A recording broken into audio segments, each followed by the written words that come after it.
বন্ধুরা, আমি এখন বেরোচ্ছি, আমি আর ঋষি। তবে ঘরের কিন্তু কোনো রকম রান্নাবান্না হয়নি। এই যে দেখতে পাচ্ছেন, বেরোবার পর দেখছি হালকা হালকা বৃষ্টি পড়ছে। তবে ঘর থেকেই যদি দেখতাম না হালকা হালকা বৃষ্টি পড়ছে, তাহলে কিন্তু আসতাম না। হেলমেটটা লাগিয়ে নিলাম। আর স্কুটিতে গেলে না এই হেলমেট লাগানো কিন্তু একটা বিরাট বড় ব্যাপার। তা আমি ঋষি এই রকম ওয়েদার দেখে বললো, চলো মা কোথার থেকে ঘুরে আসি। বললাম না আপনাকে, এর আগেও বলেছি, ঋষি থাকলে আমার ঘোরার কোনো অসুবিধা হয় না। তবে আজকে ভেবেছিলাম জানেন কামাখ্যা মন্দির যাব। তবে কি জানেন তো, বৃষ্টি পড়ছে না। বৃষ্টি পড়লে না পাহাড়ি রাস্তা তো স্লিপ হয়ে যায়। আপনারা দেখেইছেন, অনেকটা বেশ চড়াই। তো সেই জন্যে কামাখ্যা মন্দিরের যাওয়ার প্ল্যানটা ছেড়ে দিলাম। আমাদের এখানে বানানো হয়েছে নর্থ গুয়াহাটির জন্যে ওভারব্রিজ। তো ঋষি বললো, তাহলে চলো ওই দিকেই ঘুরে আসি। প্রথমে ভেবেছিলাম মন্দির যাব, তো ভাবলাম মন্দির এখন যাব না, যাই নর্থ গুয়াহাটি সেই রাস্তাটা দেখে আসি। কিছুদিন হলোই কিন্তু ওপেন হয়েছে। আর এই পাহাড়টা দেখুন কী সুন্দর লাগছে। আর চলুন, এরপর আমরা চলে এসেছি। আর কি বৃষ্টি পড়ছে জানেন, হালকা হালকা। আর এত বেশি ঠান্ডা লাগছে না, যদি আমি জানতাম তাহলে একটা সোয়েটার পরে আসতাম। আর আমার এদিকে ক্যামেরাটা পুরো ভিজে যাচ্ছে। এই যে দেখতে পাচ্ছেন, পাহাড় টাহাড় কিচ্ছু দেখা যাচ্ছে না। এটা রাত্রেবেলায় এলে এত সুন্দর লাগে, এত সুন্দর লাগে কি বলবো। তো ঋষি কালকে বেরিয়ে যাবে কলকাতার জন্যে। তো সেই জন্যে বললো, চলো মা দেখে আসি। রাত্রেবেলাতে বেরোনোই হয় না, রোজই প্ল্যান করি আর রোজই কিন্তু ক্যান্সেল হয়ে যায়। এগুলো দেখতে পাচ্ছেন সব কিন্তু লাইট জ্বললে অটোমেটিক একটু দেখতে সুন্দরই লাগে। তবে দিনের বেলায় আরেকটা ভালো লাগে কি বলুন তো, আপনি মানে এই ওভারব্রিজ ছাড়াও কিন্তু অন্য জায়গায় আরও যেতে পারবেন। এটা একটা ভিউ পয়েন্ট জানেন, সবাই এসছে। গিয়ে জানতে পারলাম এখানে কারো বার্থডে, মানে বার্থডে মানাতে এসছে। তো চলুন আমরাও যাই, গিয়ে দেখি কীরকম।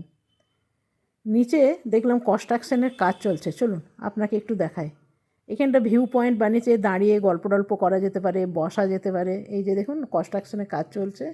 এই নিচে রশি, তার, সিলিন্ডার কত কি পড়ে আছে। আর এদিকটা দেখুন কি সুন্দর লাগছে, অপূর্ব লাগছে জানেন।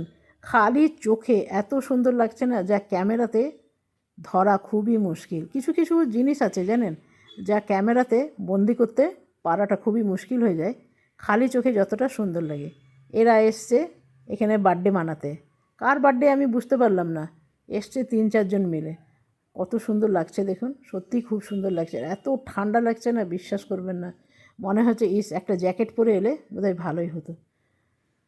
তো চলুন, এরপরে আরেকটু বাকি আছে, সেই রাস্তাটাও আমরা দেখে নিই কী কী আছে।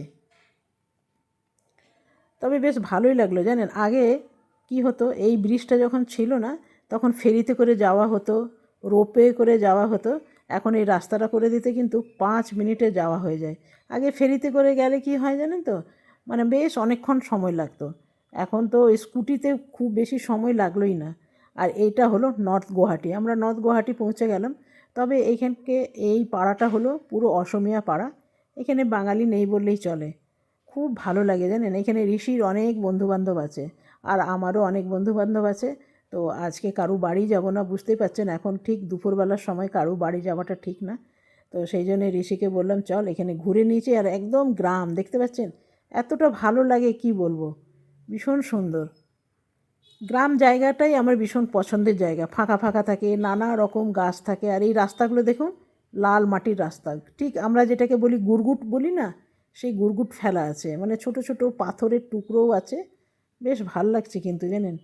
আমরা শহর বাজারে থেকে থেকে আমার তো গ্রাম অঞ্চলটা ভীষণ ভালো লাগে। জানি না ডেলি থাকতে গেলে ভালো লাগবে কি না, তবে কিছুক্ষণের জন্য তো বেশ ভালো লাগে। দেখতে পাচ্ছেন কোনো মানুষজন নেই, গাড়ি নেই, আমরা একাই যাচ্ছি। এই রকম জায়গায় ভালো লাগে কি না। আর কত বড় বড় মানুষের বাড়ি, এগুলো সব জমি কেনা আছে জানেন। একদিন দেখবেন এইগুলো পুরো ভরে গেছে, আরও 2-5 বছর পর পুরো ভরে গেছে। এই যে ওভারব্রিজটা হলো না, এরপরে দেখবেন এই সব জায়গাগুলো চিনতেই পারছে না। আমরা না এখানে একটু নামলাম জানেন, আজকে রোদ নেই তো তাই আমার মুখটা ভালো করে দেখতে পাচ্ছেন না। আর এখানটা খুব সুন্দর লাগছে। পাহাড়, বুঝতে পারছেন, পাহাড় কেটে মাটি কেটে বানানো হয়েছে। তো চলুন, খুব ভালো লাগছে জানেন। একটা এই যে বৃষ্টি পড়ছে না, তার মাটির একটা গন্ধ দেখছেন। তবে জানেন তো এখানে সাপের প্রকোপ খুব বেশি। আর এই যে কি গাছ এগুলো ভাই, একটু নামলাম, দেখে বললাম কি ঋষিকে বললাম যে এটা পাহাড় কেটে বানানো হয়েছে, তো তো এটা অনেকটা দূর, কতটা নিয়ে যাবো আপনাকে, আর আমি বা কতটা যাব। ঋষি আসছে স্কুটি নিয়ে। ঋষি অনেক দূর রে, চলতে চলতে পা ব্যথা হয়ে যাবে। চলুন ব্যাক করে যাই, চল ব্যাক কর। বন্ধুরা আমরা এখন পৌঁছে গেছি ঘর। তো চলুন ঘরে যাই। বৃষ্টিটা এখনও কিন্তু কমেনি জানেন। এখন মাথার মধ্যে একটাই টেনশন, কি বলুন তো, রান্না করা। এই রান্না করা না থাকলে অনেক জায়গায় ঘুরিয়ে আপনাদের দেখাতে পারতাম। তো চলুন ঘরে যাই।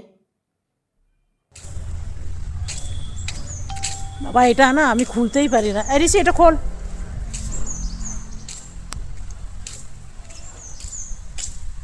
জানেন তো বন্ধুরা, কি ভাগ্যিস ঘুরে এসেছি। বৃষ্টিটা অল্প হলেও জোরে এসছে, হালকা হালকা বৃষ্টি পড়ছিল, তো জামাটা পুরো ভিজে গেছে। চলুন ঘরের ভিতরে যাই, বেশ ঠান্ডা লাগছে কিন্তু জানেন। তো চলুন আজকে বাহ এমনি করে খুলে নিলাম। তো চলুন বন্ধুরা, রোজ রাত্রেবেলায় না সন্ধ্যাবেলায় ভাবছিলাম যাবো যাবো, ওই দিকটা নতুন হয়েছে তো নর্থ গুয়াহাটি, তাই ঘুরে এলাম। তো চলুন, আর পুরো মাথায় তেল মেখেছি, মাথার তেলটা পুরো মুখে। Bye bye. এখন রান্না করবো।